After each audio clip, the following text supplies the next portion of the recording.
जी, hello दोस्तों, मैं हूं कमर सीमा। उम्मीद है आप लोग ठीक होंगे। दोस्तों, पाकिस्तान के जो minister for oil and gas है, मेरा ख्याल है अली परवेज़, पेट्रोलियम के मिनिस्टर हैं अली परवेज़ मलिक।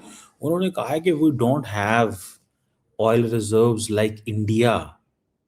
इंडिया के पास ऑयल रिजर्व्स हैं जो कि मतलब एक डेडिकेटेड स्ट्रेटेजिक पेट्रोलियम रिजर्व्स हैं एंड दूसरे कमर्शियल स्टॉक्स हैं जो कि refineries and oil marketing companies के पास होते हैं। मतलब मतलब इंडिया के पास जो रिजर्व्स हैं, वो कहते हैं जी उनके पास तो रिजर्व्स हैं, हमारे पास कोई रिजर्व नहीं है। सो मैं तो ये सुन के हैरान हो गया। मैं ये सुन के हैरान हो गया कि पाकिस्तान के पास कोई स्ट्रेटेजिक रिजर्व्स नहीं है। गवर्नमेंट किन चीज़ों पे काम करती है? Pakistan government has no strategic oil reserves, only commercial reserves होते हैं। क्रूड ऑयल जो स्टॉक है हमारे पास 5 से 7 दिन का है। जो रिफाइंड प्रोडक्ट्स हैं जो कि ऑयल मार्केटिंग कंपनीज के पास होती हैं वो 20-21 दिन की हैं।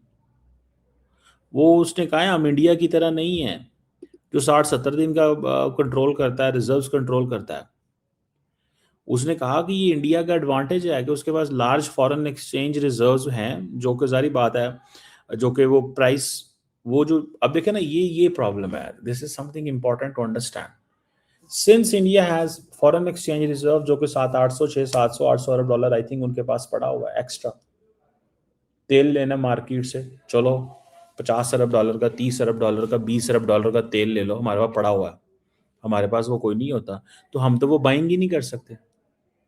तो वो they go for strategic stockpiles की तरफ जाते हैं। हमारे पास we don't have a physical space because हमारे आईएमएफ कंस्ट्रेंट्स हैं। तो इंडिया के पास क्योंकि आईएमएफ प्रोग्राम नहीं है तो दे हैव एंड देन हमारे यहाँ इमीडिएट शार्प प्राइस हाइक्स हैं। इंडिया को ये प्राइस हाइक्स सामना नहीं करना पड़ता। This is a real challenge. सारा टाइम आपके जो सिक्योरिटी इंटरेस्ट हैं वो they are not the same. जो ये आप देखें ना, पाकिस्तान जो है उसकी एनर्जी वल्नरेबिलिटी बढ़ रही है क्योंकि हमारी हमारी इंपोर्ट के ऊपर बड़ा मसला है। और अगर ग्लोबल शॉक आएगा तो हमारे पास जो लिमिटेड बफर है वो कोई नहीं है। तो ये जो स्ट्रक्चरल चैलेंज है हमारे लिए, हमारी एनर्जी सिक्योरिटी की प्लानिंग के हवाले से, ये बहुत अजीब किस्म की सिचुएशन है। इंडिया ने इन्वेस्ट किया स्ट्रेटेजिक पेट्रोलियम रिजर्व्स में, बहुत सालों से रिजर्व किया। उनकी आबादी तो देखें आप कितनी ज़्यादा है।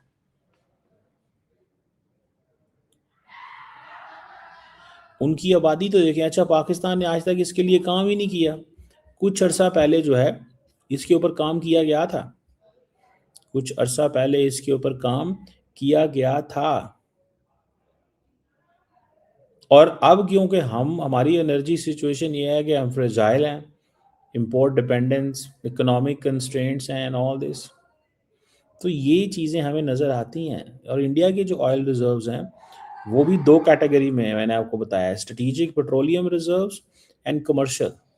और उनकी जो डेडिकेटेड स्ट्रेटेजिक पेट्रोलियम रिजर्व हैं वो कहा जा रहा है कि उनकी कैपेसिटी 5.33 मिलियन मैट्रिक टन है, जो कि अंडरग्राउंड एंड ऑल दैट है। ठीक है जी। और उनका जो मेरा ख्याल है 64% उन्होंने फिल किया हुआ है, अभी भी अबाउट है उनके पास स्पेस। और हमारे तो हाँ यहाँ पे नहीं है। अब जो टोटल रिजर्व्स हैं उनके पास आई थिंक 74 डेज की टोटल स्टोरेज कैपेसिटी है पेट्रोलियम प्रोडक्ट्स की, क्रूड ऑयल की। जो एक्चुअल स्टॉक कवर है वो 60 डेज का है। तो ये जो 67 डेज का जो बफर होता है ये बहुत बड़ा होता है। 5 दिन, 10 दिन, 15 दिन, 20 दिन। अब 2 महीने हो गए हैं जंग को। तो जब आपकी कीमत इस वक्त, हमारी कीमत क्या है अभी, किधर पहुंची है भला? हम तो बड़ी एक नेक्स्ट लेवल पोजीशन पे आ गए हैं। सो इंडिया जो है अपना 80 से 85% oil import, crude oil import करता है। वो ठीक है, they are under pressure, American उनको कहते हैं ये करो वो करो, लेकिन द क्वेश्चन अराइजेज कि उन्होंने काम तो किया हुआ है। They have done the work, उन्होंने अपना काम किया हुआ है। उनके पास ये जो रिजर्व्स हैं, उनको पता था हमने अगर ये रिजर्व्स नहीं लेते तो हमारे लिए प्रॉब्लम हो जाएगा, हमारे लिए प्रॉब्लम हो जाएगा। आबादी का वहाँ पे आबादी बहुत ज़्यादा है यार, हर घर गाँव गाँव आपने तेल पहुँचाना है भाई, हर गाँव हर गली हर मोहल्ले में आपने तेल पहुँचाना है। तो that is like a lot of work to do, ये बहुत बड़ा काम है जो करने वाला है। But if they don't do it properly, how can they make things जो which are necessary, how can they make things which are necessary, वो चीज़ें कैसे ये कर सकेंगे। सो मैं तो इसको frankly speaking is a disaster है हमारे लिए, तो बहुत बड़ा डिज़ास्टर है। और अगर हम ये ना कर पाए और हमने ये ना किया, तो आप इमेजिन कर सकते हैं कि हमारा हिस्ट्री में हमारी क्या पोजीशन होगी, हमारी हिस्ट्री में हमारी क्या पोजीशन होगी। और हम जो है ना वो एक मुश्किल में फंसे हुए हैं इस वक्त। इंडियंस को इन इन चीज़ों का अंदाज़ा था कि वे डू द स्टैंड उनकी आबादी का। और फिर देखें मसला तो फिर आ जाता है ना कि आपकी जो इकोनॉमिक आउटलुक है वो कैसी है।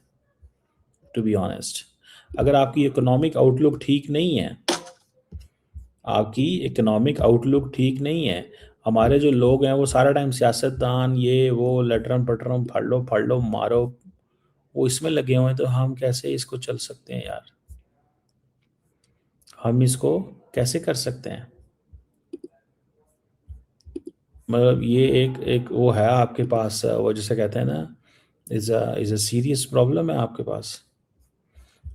ये जो हमारी पॉलिटिकल इंस्टेबिलिटी है ना, ये फ्रैंकली स्पीकिंग हमारी जड़ों में बैठ गई है। कौन इस पे बात करे और कौन कहे कि इसमें हमारा क्या हुआ क्या नहीं हुआ। हमें अगर हमने इसको ना एड्रेस किया, हमने इसको ना एड्रेस किया, तो आप ये आपके सामने ये चीज़ आएगी। पाकिस्तान अब अपनी स्ट्रेटेजिक रेलेवेंस की बात करता है, लेकिन विदाउट इकोनॉमिक स्टेबिलिटी, ये जो इनहेरेंटली एक फ्रेजाइल सेटअप है, it can not survive long. So geo political opportunity को इकोनॉमिक पार्टनरशिप में कैसे क्रिएट करना है, इकोसिस्टम कैसे बनाना है, ये गल्फ में कैसे दोबारा री इंगेज करना है, चाइना के साथ कैसे मामला ठीक करने हैं, समझ रहे हैं बात को, दैट इज इंपॉर्टेंट।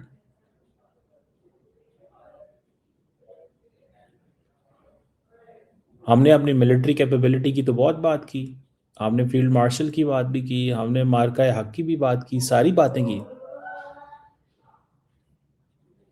तो इस चीज़ को हमें थोड़ा सा we have to realise this, हमें इस चीज़ को थोड़ा सा रियलाइज करना पड़ेगा। पायन ऐसे नहीं होगा।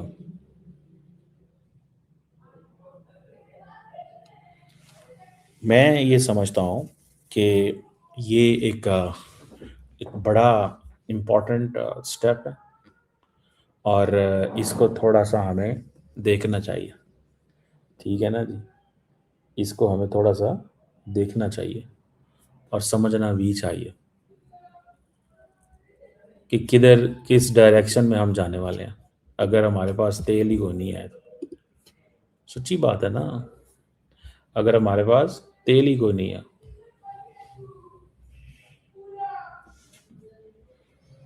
उधर से वो तालिबान है वो पागल हुए हैं, वो आजकल हमारे उसके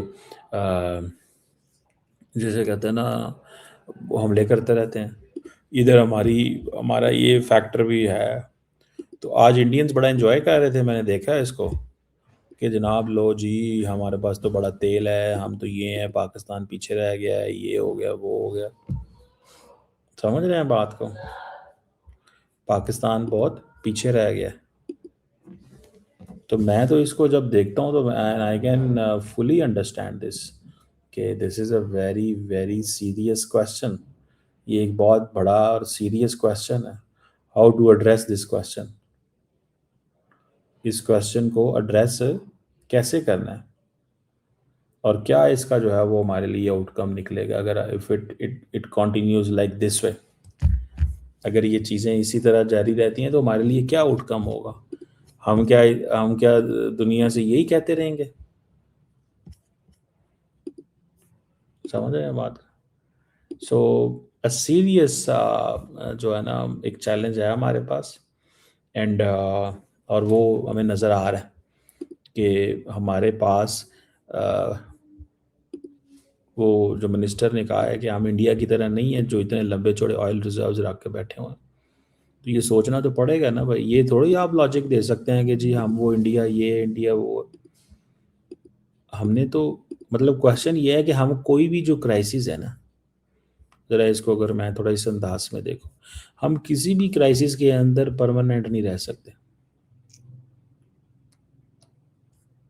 हम किसी भी क्राइसिस के अंदर परमानेंट नहीं रह सकते, ये मैं आपको बड़ी क्लियरली बता सकता हूँ। आप महीना 2 महीने 3 महीने जंग में वो नहीं रह सकते।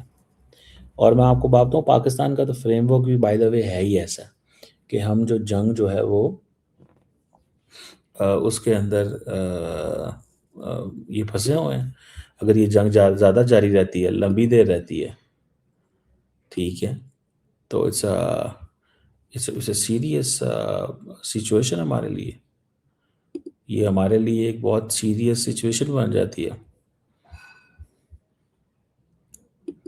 लेट्स सी कि what we get out of this in an entire environment.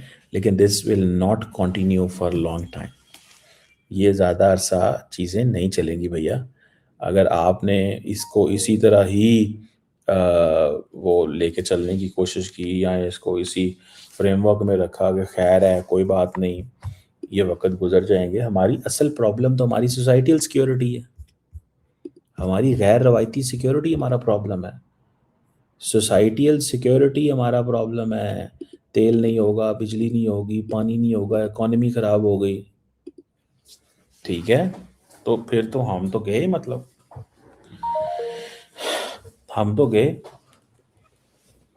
अगर आपके पास यही सिचुएशन रही तो we can't survive for long. हम एक क्राइसिस के अंदर हैं, तो उस क्राइसिस को हमने ख़त्म कैसे करना है? ठीक है ना जी। और ये इसलिए मैं अक्सर I have been talking on this question for long. देखिए ये भी इंडिया की बड़ी एक स्मार्ट गेम है कि पाकिस्तान को सिक्योरिटी में बिजी रखो ताकि ये अपने अवाम पे पैसा ना लगा सके। जब आप अवाम पे पैसा नहीं लगाएंगे, इकोनॉमिक सिक्योरिटी चैलेंजेस होंगे, सोसाइटल सिक्योरिटी के चैलेंजेस आपके सामने आएंगे, आप कोलैप्स कर सकते हैं। समझ रहे हैं बात को? आप कोलैप्स कर सकते हैं। यही चीज़ होती है, और क्या होता है? ठीक है, आप कोलैप्स कर जाएंगे और फिर आप कहेंगे हाँ जी हों दसो की करना है और किस डायरेक्शन में जाना है। समझ रहे हैं बात? मुझे ऐसे लगता है कि ये पाकिस्तानी मिनिस्टर की बात करनी कि we are not like India, हमारी हम वो जैसे कहते हैं ना, it has given them a confidence and created a sense of anxiety there कि भाई ये क्या है। और ज़रा सी हालात ख़राब। अभी देखिए कल भी हुकूमत ने को तेल की कीमतें बढ़ाई हैं, कुछ 6 के पता नहीं कितना। Now the petrol prices in Pakistan are 400 rupees per litre, which used to be 250 रुपया, 250 और 30 40 50 60 हुआ करती थी आज से कुछ अर्सा पहले। तो अभी वो 250 पे पहुँच 250 से अगर आप 400 पे पहुँच जाएंगे।